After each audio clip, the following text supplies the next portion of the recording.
Bulletin کا آغاز کریں گے افسوسناک خبر کے ساتھ۔ کراچی کے علاقے لیاری بغدادی میں 5 منزلہ عمارت گر گئی۔ زخمیوں کو فوری طور پر ابتدائی طبی امداد کے لیے جناح اور سول اسپتال منتقل کر دیا گیا ہے، جہاں ایمرجنسی نافذ کر دی گئی ہے۔ ریسکیو ذرائع کے مطابق ملبے تلے اب بھی 25 سے 30 افراد کے دبے ہونے کا خدشہ ہے۔ جائے وقوع پر ریسکیو، پولیس اور فائر بریگیڈ کی ٹیمیں امدادی کارروائیوں میں مصروف ہیں اور عمارت کا ملبہ ہٹانے کے لیے ریسکیو آپریشن جاری ہے۔ متاثرہ عمارت کے ساتھ واقع ایک اور عمارت کو بھی نقصان پہنچا ہے، جسے حفاظتی تدابیر کے طور پر خالی کرا لیا گیا ہے۔ حادثے کے بعد علاقے میں بجلی اور گیس کی فراہمی معطل کر دی گئی ہے تاکہ کسی ممکنہ ثانوی نقصان سے بچا جا سکے۔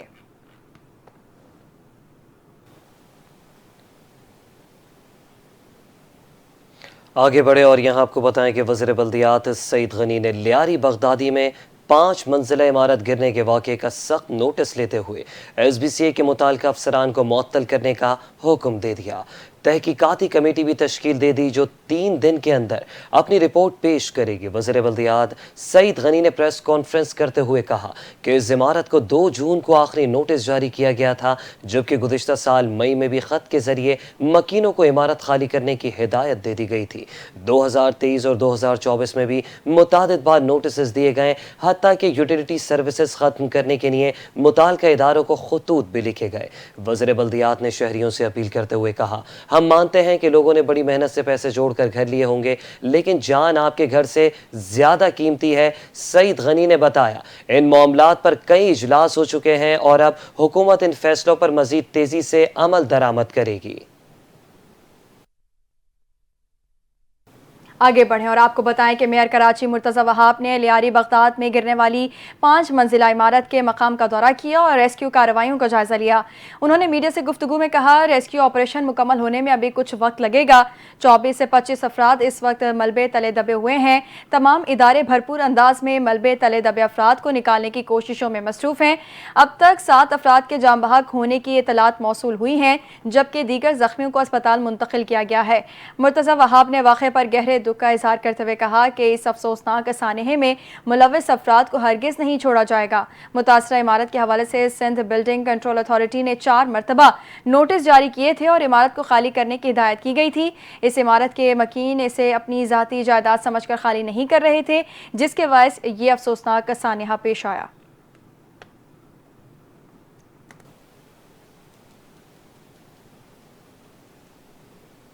اپوزیشن لیڈر سندھ اسمبلی علی خورشیدی نے لیاری میں عمارت گرنے کے واقعے پر شدید رد عمل دیتے ہوئے سندھ حکومت کو آڑے ہاتھوں لے لیا ہے۔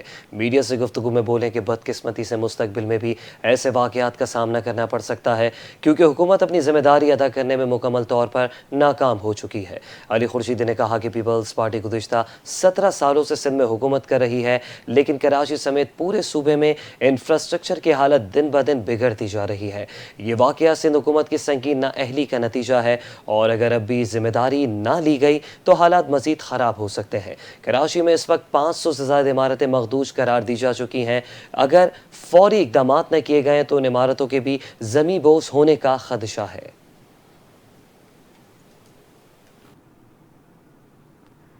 آپ کو بتائیں کہ کراچی میں 578 ناقابل رہائش عمارتوں کا انکشاف ہوا ہے۔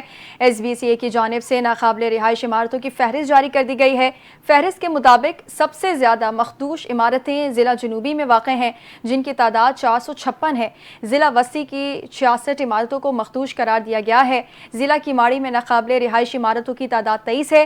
ضلع کورنگی میں اور ضلع شرقی میں غیر محفوظ عمارتوں کی تعداد 14 اور 13 ہے، جبکہ ضلع ملیر میں مخدوش عمارتوں کی تعداد 4 اور ضلع غربی میں بوسیدہ عمارتوں کی تعداد 2 ہیں۔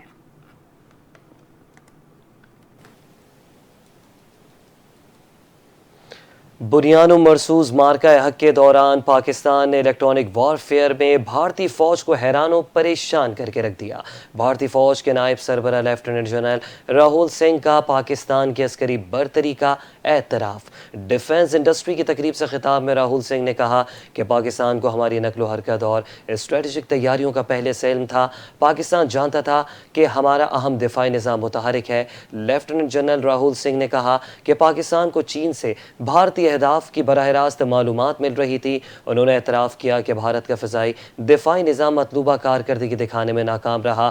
بھارتی نائب آرمی چیف پاکستان، چین اور ترکی کی قربت سے بھی خوف زدہ نظر آئے۔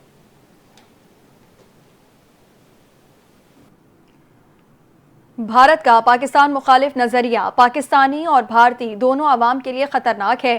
الجزیرہ کو انٹرویو دیتے ہوئے chairman peoples party Bilawal Bhutto Zardari نے کہا کہ بھارت اپنے پاکستان مخالف نظریے کو دنیا کے لیے نارمل بنا رہا ہے۔ پاکستان کا ماضی صرف ایک ملک کا ماضی نہیں بلکہ خطے کے ماضی کی عکاسی ہے۔ بلاول بھٹو نے کہا کہ بھارت میں ہونے والے 2019 میں اور اس کے دہشت گرد حملوں میں پاکستان ملوث نہیں ہے۔ پاکستان کو روز کی بنیاد پر دہشت گردی کے واقعات کا سامنا کرنا پڑتا ہے۔ بلاول نے مزید کہا کہ بھارت پہلگام حملوں کے ٹھوس شواہد فراہم نہیں کر سکا۔ بھارت دہشت گردی میں ملوث اور دہشت گرد افغانستان کے اندر موجود ہیں۔ افغانستان کے ساتھ تعلقات میں بنیادی مسئلہ ہی دہشت گردی ہے۔ ہفتہ وار پریس بریفنگ میں ترجمان دفتر خارجہ شفقت علی خان نے بتایا کہ پاکستان نے ثالثی عدالت کے ضمنی فیصلے کا خیر مقدم کیا ہے۔ عدالت نے بھارت کی جانب سے سنتاس معاہدے کی غیر قانونی معطلی کے بعد فیصلہ جاری کیا۔ ترجمان کے مطابق ضمنی فیصلے سے ظاہر ہوتا ہے کہ سنتاس معاہدہ درست اور فعال ہے۔ فیصلے سے ظاہر ہوتا ہے کہ بھارت کو سنتاس معاہدے پر یک طرفہ کارروائی کرنے کا کوئی حق نہیں ہے۔ ضمنی فیصلہ پاکستان کے موقف کی توثیق کرتا ہے۔ دفتر خارجہ کے ترجمان نے بریفنگ میں کہا کہ پاکستان بھارت پر زور دیتا ہے کہ سنتاس معاہدے کو معمول کے طور پر چلائے۔ بھارت پر زور دیتے ہیں کہ اپنے معاہدے کی ذمہ داریوں کو پورا کرے۔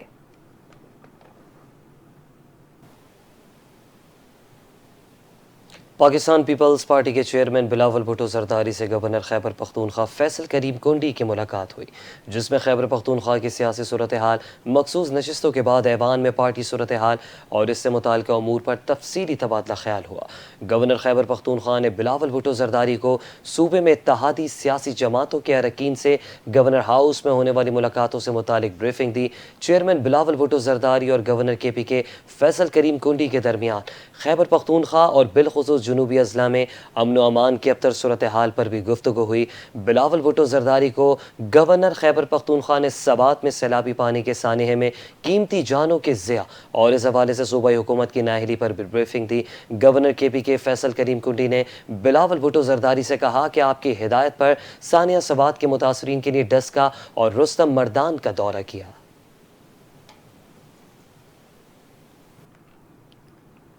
کل جماعتی حریت کانفرنس جموں کشمیر کے وفد نے مرکزی مسلم لیگ ہاؤس کراچی کا دورہ کیا۔ پارٹی رہنماؤں سے ملاقات میں مقبوضہ کشمیر کی تازہ صورتحال اور برہان مظفر وانی کی برسی کے حوالے سے تفصیلی تبادلہ خیال کیا گیا۔ مرکزی مسلم لیگ کے صدر سندھ نے وفد کو خوش آمدید کہتے ہوئے کہا کہ مقبوضہ جموں کشمیر کا خطہ ہمارے خون میں شامل ہے۔ کشمیر کے لیے ہماری ہر قربانی حاضر ہے۔ کل جماعتی حریت کانفرنس کے جنرل سیکریٹری نے اعلان کیا کہ 8 جولائی کو آرٹس کونسل تا کراچی پریس کلب بنیاد مرصوص ریلی نکالی جائے گی، جس میں تمام سیاسی مذہبی جماعتوں اور اقلیتوں کو بھی شرکت کی دعوت دی جائے گی۔ حریت رہنماؤں کا کہنا تھا کہ بھارت شہداء کشمیر کو عوام کے ذہنوں سے نکالنا چاہتا ہے، مگر کشمیری عوام کی قربانیاں کبھی فراموش نہیں ہوں گی۔ مرکزی مسلم لیگ کے رہنما فیصل ندیم نے کہا کہ پارٹی برہان مظفر وانی کی برسی کے پروگرام میں بھرپور شرکت کرے گی۔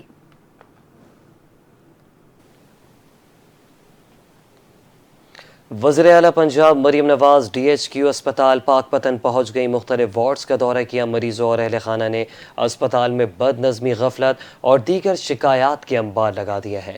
میڈیسن موجود ہونے کے باوجود فارمیسی سے گٹھ جوڑ کر کے دوائیاں باہر سے منگوائی جا رہی ہیں۔ وزیر اعلیٰ مریم نواز نے سخت ایکشن لیتے ہوئے سی او ہیلتھ پاک پتن ڈاکٹر سہیل اصغر اور ایم ایس ڈاکٹر عدنان غفار کے خلاف مجرمانہ غفلت پر مقدمہ درج اور گرفتار کرنے کی ہدایت جاری کر دی۔ صاحبال سے نئے ایم ایس کو ڈی ایچ کیو اسپتال پاک پتن تعینات کر دیا۔ مریم نواز نے ڈی سی پاک پتن کو چارج چھوڑنے اور اسپتال کے اکوپمنٹ آڈٹ کا حکم دے دیا۔ مریم نواز نے کہا کہ ذمہ داروں کو احساس دلانے کے لیے سخت فیصلے ضروری ہیں۔ تمام انکوائریز کے فیصلے 1 ہفتے میں کرنے کی ہدایت کر دی۔ مریم نواز نے کہا کہ اسٹور میں دوائیاں موجود ہیں اور پرچی پر لکھ کر میڈیسن باہر سے منگوائی جاتی ہے۔ 100 ارب روپے میڈیسن کے لیے دے رہے ہیں، عوام کو دوائی کیوں نہیں مل رہی؟ اسپتال اور اداروں میں کام نہ کرنے کرنے والے قوم کے اصل ملزم ہیں۔ قتل کرنے کے لیے ہتھیار ضروری نہیں ہوتے، مجرمانہ غفلت بھی ہلاکت کا باعث بن سکتی ہے۔ پنجاب اسمبلی میں ہنگامہ آرائی اور گالم گلوچ ناقابل برداشت ہے اور اسمبلیوں کو گالم گلوچ کا اکھاڑا بنایا جا رہا ہے۔ وفاقی وزیر مملکت برائے داخلہ طلال چودھری نے نیوز کانفرنس میں گفتگو کرتے ہوئے کہا کہ اسپیکر پنجاب اسمبلی نے گالم گلوچ کرنے والے ارکان کے خلاف ریفرنس بھیجا ہے۔ دستور گالم گلوچ گریبان پکڑنے کی اجازت نہیں دیتا۔ اپوزیشن کے رویے نے اسپیکر کو انتہائی اقدام پر مجبور کیا۔ پی ٹی آئی دور حکومت میں پنجاب اسمبلی قائمہ کمیٹیوں کے بغیر چلتی رہی۔ اسپیکر پنجاب اسمبلی کا ریفرنس پارلیمان کی حرمت کی طرف پہلا قدم ہے۔ وزیر مملکت نے کہا کہ خیبر پختونخوا میں عوام کی فلاح کے لیے ایک بھی منصوبہ شروع نہیں کیا گیا۔ خیبر پختونخوا میں سڑکیں ٹوٹ پھوٹ کا شکار ہیں، صوبے میں کرپشن عروج پر ہے جبکہ عوام علاج کی بہتر سہولتوں سے محروم ہے۔ سوات واقعے میں متاثرہ خاندان مدد کے لیے پکارتا رہا مگر کوئی نہ پہنچا۔